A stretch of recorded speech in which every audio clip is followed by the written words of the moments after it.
Every child is born with power, not the kind that dominates, not the kind that controls, but the quiet kind, the kind that lives in their questions, their wonder, their tears, their laughter, the kind that doesn't need permission to exist, only space to grow. Welcome to Seeds of Tomorrow. Before the world teaches your child to chase approval, before grades and trophies and likes begin to shape their worth, there is a moment, a window, a chance to help them see that their power is already here, already alive, already enough. Don't prepare the road for your child. Prepare your child for the road. Stick with me until the end because you're about to learn practical tools you can start using right away. Let's begin there.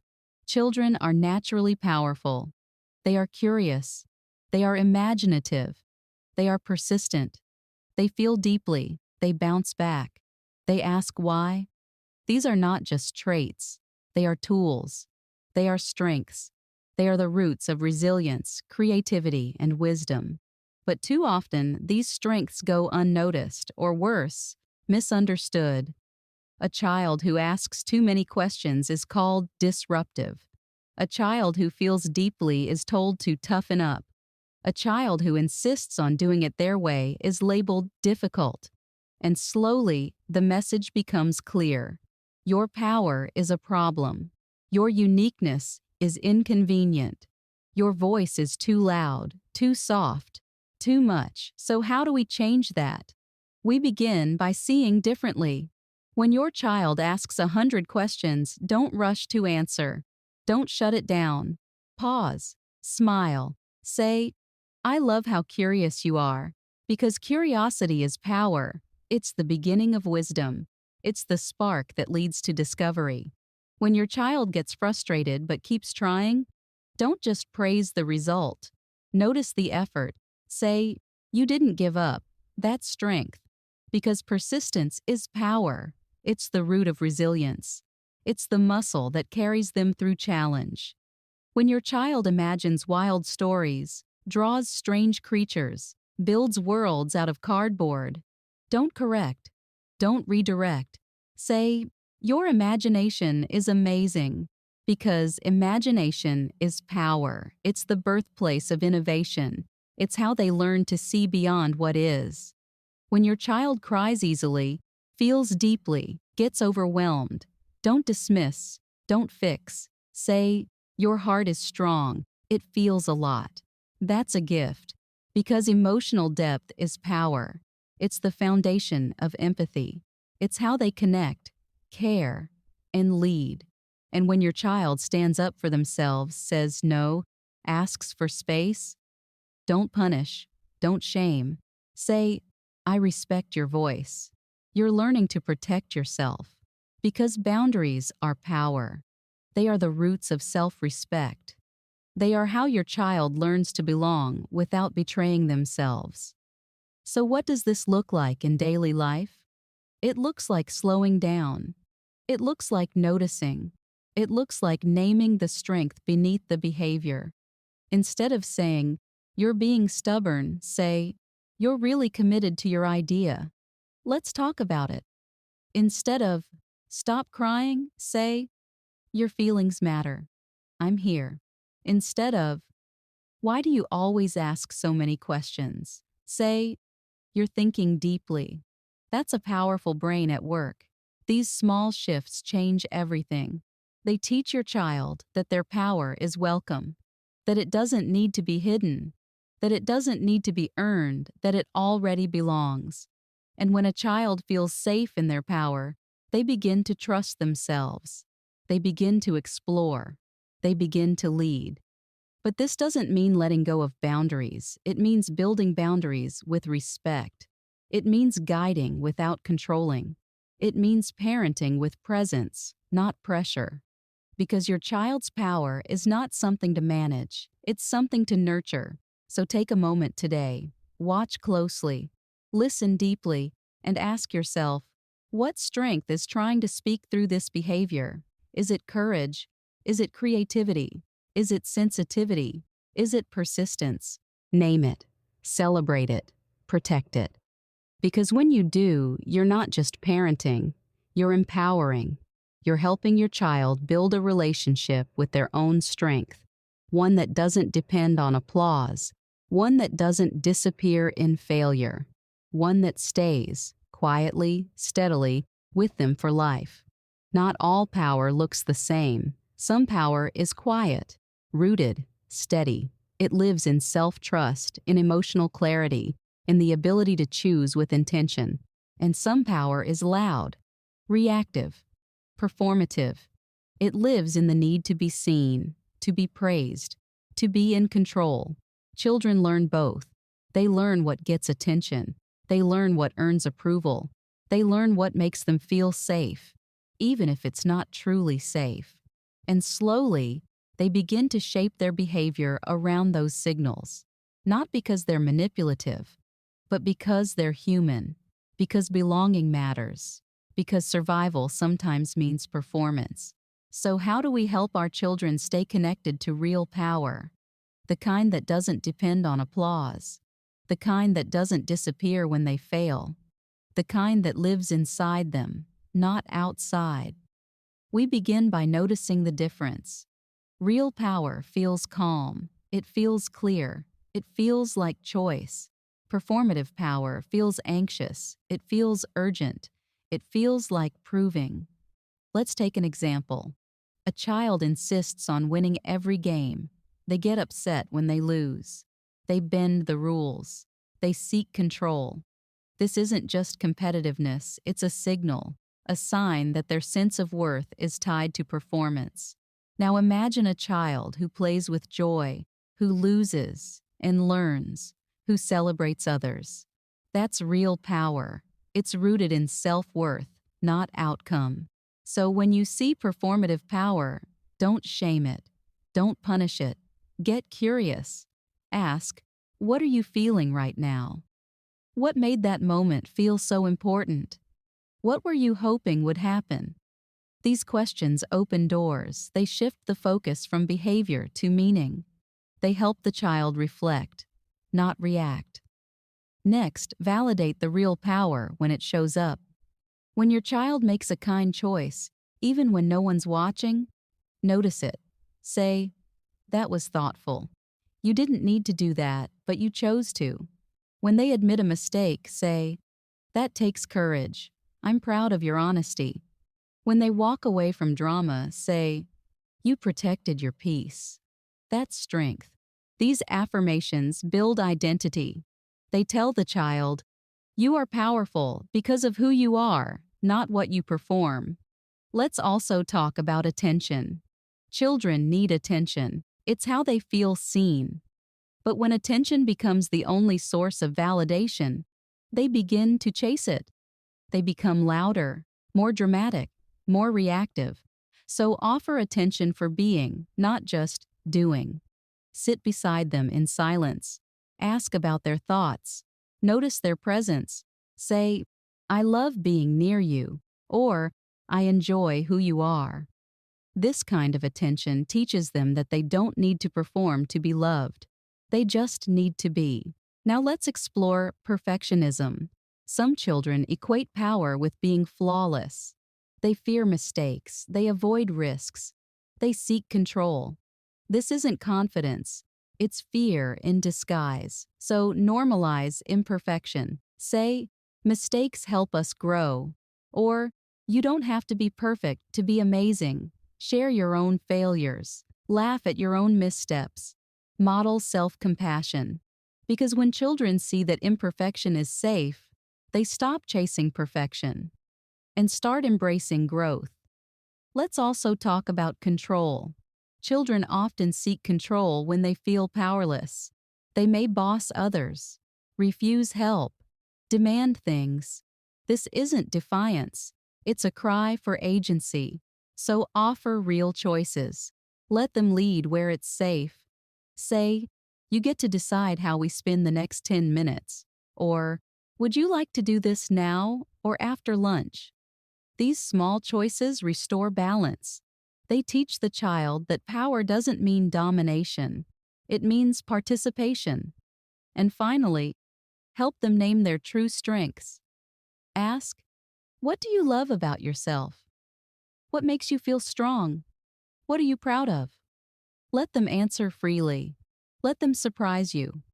Let them own their power. And when they struggle to answer, offer gentle reflections. Say, I see your kindness. I see your creativity. I see your courage.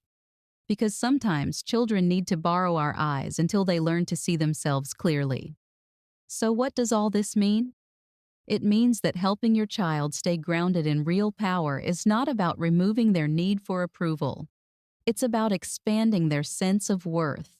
It's about teaching them that they are powerful, not because they win, not because they're perfect, not because they're loud, but because they are whole. It's about creating a home where power is quiet, where strength is gentle, where love is unconditional. Because when a child learns to trust their inner power, they stop performing. They start becoming. In the next part of this series, we'll explore how to help children make confident, values-based decisions, how to guide them toward independence without losing connection. Let's keep walking. The roots are growing. One of the most powerful gifts you can give your child is the ability to make decisions with confidence and clarity. Not just decisions that please others, not just decisions that avoid conflict, but decisions that reflect who they are, what they believe, and what they truly want. Because real power isn't just knowing what to do, it's knowing why you're doing it. And that begins with choice. Children make choices every day. What to wear, what to say, who to play with, how to respond when things go wrong. But not every child knows they're choosing. And not every child feels safe to choose. So how do we help them build that skill? How do we guide them toward independence without losing connection? We begin by naming the moment. When your child faces a decision, pause and say, "This is a choice. Let's think it through together." This simple sentence turns a moment of confusion into a moment of empowerment. It teaches the child that they are not passive. They are active. They are capable. Next, introduce values. Ask, what matters most to you in this situation? What kind of person do you want to be right now? What choice feels most honest, kind, or brave? These questions shift the focus from outcome to integrity. They help the child connect their decision to their identity. And that connection builds self-trust. Let's take an example. Your child is invited to a birthday party, but they're feeling overwhelmed. They don't want to disappoint their friend, but they also need rest. Instead of saying, "You should go," or "You don't have to," try saying, "Let's think about what you need and what matters to you in this friendship." This approach doesn't just solve the problem, it teaches the process. It shows your child that decisions can be thoughtful, not reactive. Now let's talk about pressure. Children often feel pressure to please, to fit in, to avoid conflict. So teach them to pause, to ask, "Is this what I want? Am I choosing this, or am I being pulled?" These questions don't guarantee resistance, but they plant seeds, seeds of awareness, seeds of courage. And over time, those seeds grow into boundaries. Also, normalize uncertainty. Not every decision will feel clear. Not every outcome will be perfect. So say, "It's okay to feel unsure," or "Whatever you choose, we'll learn from it." This teaches your child that uncertainty is not weakness. It's part of growth. Let's also talk about autonomy. Autonomy doesn't mean isolation. It means ownership. When a child feels ownership over their choices, they feel empowered. They feel responsible. They feel capable. So when possible, let them lead. Let them plan the weekend activity.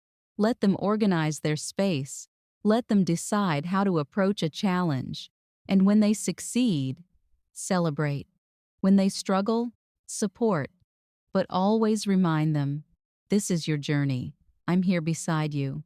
And finally, model your own decision-making. Let your child see you pause before deciding. Let them hear you say, I'm choosing this because it aligns with what I believe. Or, I'm saying no because I need rest. This modeling teaches that choice is not just about preference. It's about alignment. It's about listening inward. It's about honoring your truth. So, what does all this mean? It means that helping your child make confident, values based decisions is not about giving them control over everything. It's about giving them control over something and then helping them reflect, learn, and grow. It's about teaching them that every decision, big or small, is a chance to express who they are, to live with intention, to move with clarity. Because when a child learns to choose consciously, they begin to live consciously. They begin to trust themselves, to take responsibility, to shape their path. And that path begins with a single question: what do I want to choose right now? The roots are deepening. Every child carries a voice inside. It's quiet, it's constant, and it's powerful. It's the voice that says, I'm capable, or I always mess things up.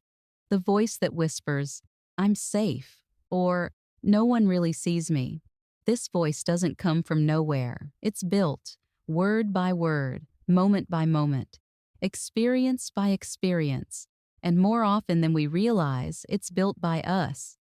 As parents, we shape the tone of our child's inner world, not forever, not completely, but in the early years, when the foundation is soft, when the walls are still rising, our words become their thoughts. Our reactions become their beliefs. Our tone becomes their truth. So when a child makes a mistake, when they feel sad, when they struggle, what do they hear? Not just from us, but from themselves.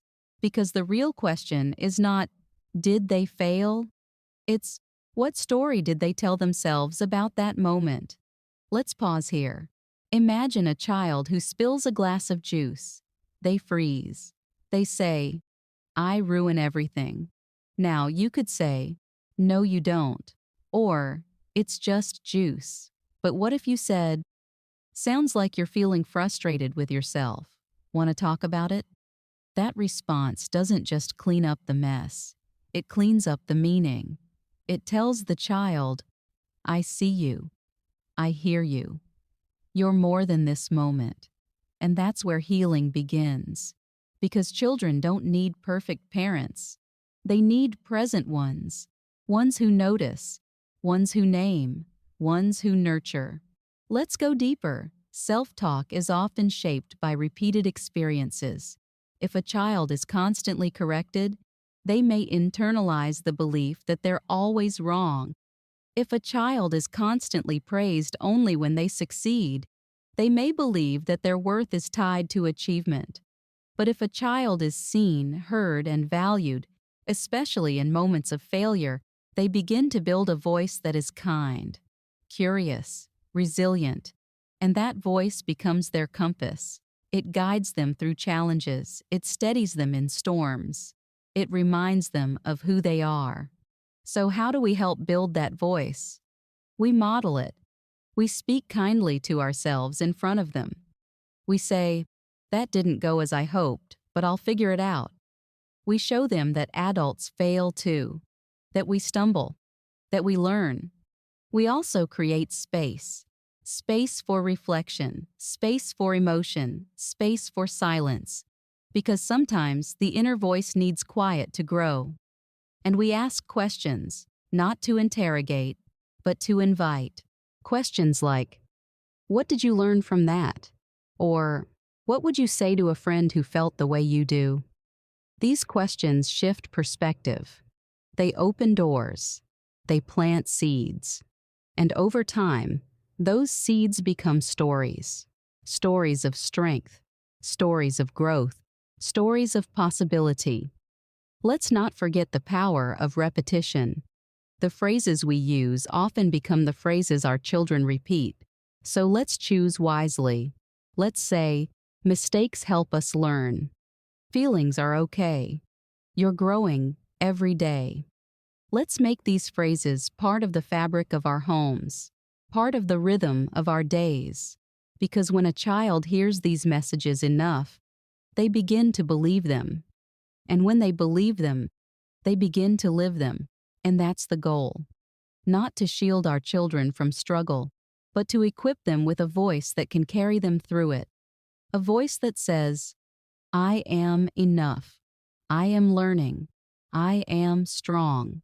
So what does all this mean? It means we must become intentional. We must design homes where failure is not feared but embraced, where mistakes are not punished but explored, where identity is not tied to performance but to character. This is not easy. It requires patience, reflection, and sometimes a reparenting of ourselves. But the reward is profound. A child who learns to speak kindly to themselves becomes an adult who can navigate life with grace. In the final part of this series, we'll explore how to help children truly love themselves, not for what they achieve, not for how they're seen, but for who they are. Let's keep walking. The heart of selfhood is just ahead. Every child wants to be loved, to be seen, to be chosen, to be enough. And in their search for love, they often look outward, to parents, to teachers, to friends, to screens. They ask, am I good? Am I smart? Am I worthy? And the answers they receive, in words, in gestures, in silence, begin to shape how they see themselves. But here's the truth. No amount of external approval can replace the power of internal love. To raise a child who truly knows themselves, we must teach them to love themselves, not for what they do, not for how they're seen, but for who they are. Let's begin with the foundation. Self-love is not arrogance, it's not entitlement, it's not superiority, it's quiet, it's steady, it's the feeling of being safe inside your own skin. It's the ability to say, I matter, even when no one's watching. So, how do we teach this? We begin by modeling it. Let your child see you care for yourself. Let them hear you say, I'm proud of how I handled that, or I'm giving myself grace today. Show them that love is not just something you give to others. It's something you offer to yourself. Next, separate worth from performance. When your child succeeds, celebrate the effort, not just the outcome. Say, I saw how hard you worked, or you stayed true to yourself. And when they struggle, don't withdraw love. Don't make it conditional. Say, I love you no matter what, or this doesn't change how I see you. Because every time you affirm their worth beyond achievement, you build a foundation of unconditional belonging. Let's talk about body image. Children absorb messages about their bodies early, from media, from peers, from us. So be intentional. Avoid comments that tie value to appearance. Instead, say, I love how strong your body is, or your smile lights up the room.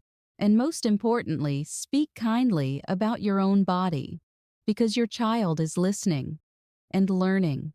Now let's explore identity. Children are constantly evolving. They try on ideas. They shift interests. They change. Celebrate that. Say, you're discovering who you are. Or, it's okay to change your mind. This teaches them that identity is not fixed. It's fluid.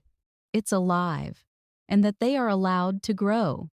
Let's also talk about boundaries. Self-love includes protection. It includes saying no. It includes walking away. Teach your child that they have the right to set boundaries, to say, I don't like that, or I need space. And when they do, honor it. Don't override, don't dismiss. Say, thank you for telling me, or I respect your choice. This builds trust. It tells the child, you are allowed to protect yourself. And finally, create rituals of self-connection. Invite your child to reflect, to journal, to draw, to speak kindly to themselves. Try a bedtime ritual. What did you love about yourself today? Or a morning mantra. I am enough. I am growing. I am loved. These small practices become habits, and habits become beliefs. So, what does all this mean? It means that helping your child love themselves is not about boosting their ego. It's about building their core. It's about teaching them that they are worthy of kindness, of care, of respect, from others and from themselves. It's about creating a home where love is not earned but offered, not measured but felt. Because when a child learns to love themselves, they become less dependent on approval, less afraid of rejection, less likely to betray their truth for belonging. They become more grounded, more compassionate, more whole, and that wholeness is the heart of selfhood. So thank you for walking this journey, for choosing presence over perfection, for planting seeds of self-awareness, self-trust, and self-love. If this series spoke to you, if it gave you clarity, comfort, or courage, I invite you to subscribe to Seeds of Tomorrow. Together, we'll keep exploring, keep growing, keep building a future where children know who they are and love who they are. Until next time, take care of your heart, take care of theirs, and remember, every tomorrow begins with how we show up today.